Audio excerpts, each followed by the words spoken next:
Se você está começando na impressão 3D, mas ainda está muito perdido nas configurações de impressão iniciais lá no fatiador, então assiste esse vídeo que eu vou te ajudar.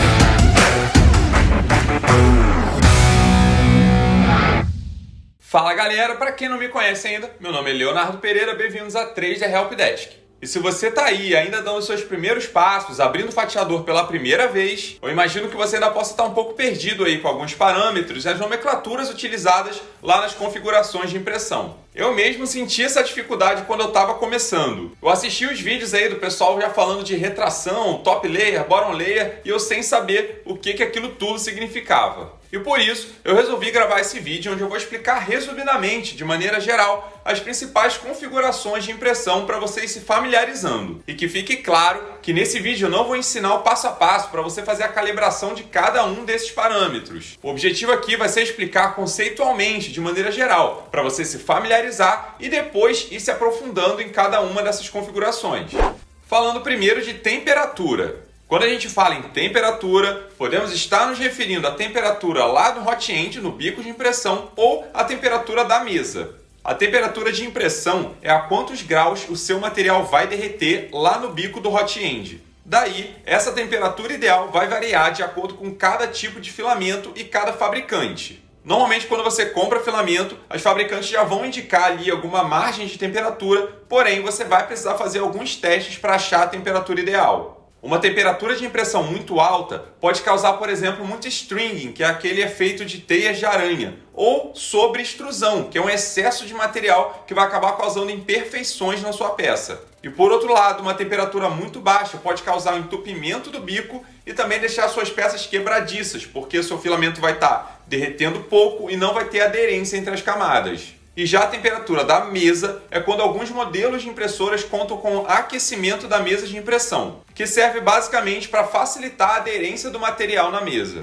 Vamos começar a falar agora de altura de camada. A impressora 3D constrói os objetos sobrepondo camadas. E por isso que a gente tem como característica na impressão 3D que as peças apresentem aqueles riscos, como se fossem várias linhas no decorrer da peça. Esse é o efeito visível que fica de cada camada de impressão. E lá no fatiador, a gente tem a opção de escolher qual a altura de camada que a gente quer utilizar. De maneira geral, alturas de camada menores vão gerar um efeito estético melhor na peça, ou seja, mais qualidade, porém com mais tempo de impressão. Por outro lado, uma altura de camada maior vai gerar menos qualidade na sua peça, porque você vai ter as linhas de impressão mais aparentes, porém um menor tempo de impressão.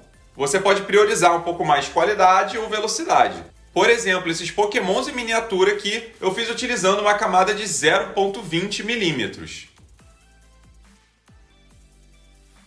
Falando agora sobre as paredes, ou em inglês, as walls. As paredes são as camadas que formam as laterais da peça, o contorno do objeto. Quanto maior o número de paredes, você vai ter um contorno mais espesso e maior resistência, porém com maior tempo de impressão. A quantidade ideal de camadas de parede vai depender, como sempre, do seu objetivo com a peça. Se ela vai ser decorativa, se vai ser uma peça mecânica, uma peça para cosplay. Eu sugiro começar utilizando entre 2 e 3 paredes, que costuma ser suficiente para a maioria dos casos.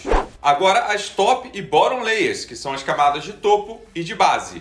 As top layers, como o nome já diz, são as camadas que vão no topo, como se fosse o teto da peça. E as bottom layers são as camadas de baixo, aquelas primeiras camadas que vão direto na mesa de impressão. Você pode escolher quantas camadas de bottom ou top layers você quer. Consequentemente, com mais camadas, você vai ter um bottom ou top layer mais resistente. Aqui no cubo do meu exemplo, eu não utilizei as top layers propositalmente, para a gente poder ver por dentro da peça. Mas se estivessem as top layers aqui, essa peça seria um cubo totalmente fechado. E agora vamos falar sobre o preenchimento, ou o infill. O infill é essa espécie de malha que vai por dentro do objeto, que serve tanto para dar resistência na peça e também cumprir um papel de suporte interno. Mas calma que se você ainda não sabe o que é suporte, eu ainda vou chegar lá. Lá no fatiador, você vai ter várias opções para escolher o tipo de preenchimento, ou seja, o formato que vai ter o desenho dessa malha interna da peça. Vão ter várias opções, como triângulos, cubos, hexágonos. E é muito importante notar também que podemos escolher o percentual desse enfio. Ou seja, quanto mais denso ou menos denso você prefere esse preenchimento. Quanto maior esse percentual, mais resistência sua peça vai ter, consequentemente aumentando o tempo de impressão. De maneira geral, entre 20% e 30% costuma ser suficiente para dar resistência, mas tem casos que você pode fazer sua peça até sem enfio nenhum, ou seja, uma peça completamente oca. Agora, vamos falar um pouco dos famosos suportes. Você já sabe que a impressora 3D imprime camada sobre camada. Logo, não é possível que a impressora faça uma camada sem ter nada de apoio embaixo, né? Ela não tem como imprimir ali uma peça voando, digamos assim. Então, para esses casos em que partes da peça precisam de apoio, a gente vai precisar configurar os suportes, que vão ser partes impressas justamente para dar esse suporte em camadas que seriam impressas no ar. E depois da impressão pronta, esses suportes são simplesmente descartados. Infelizmente, nas partes ali da peça que tem contato direto com o suporte, costuma ficar meio feio ali, costuma ficar meio marcado. Por isso a gente tenta evitar ao máximo o uso de suporte. Mas nem sempre isso é possível e em alguns casos realmente vai ser necessário utilizar suporte.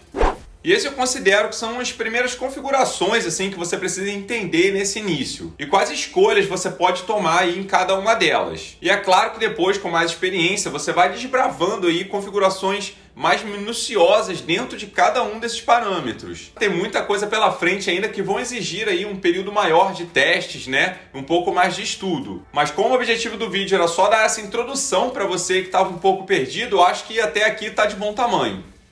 Esse vídeo vai ficando por aqui, galera. Eu espero que eu tenha conseguido te ajudar, né? Você que estava aí um pouco perdido no início nesses principais conceitos, que você agora possa se aprofundar em cada um deles e começando a entender melhor sobre a impressão 3D. E se você chegou até aqui e gostou do conteúdo, já deixa aí o seu like, se inscreve aqui no canal e ativa as notificações para não perder os próximos vídeos. Valeu!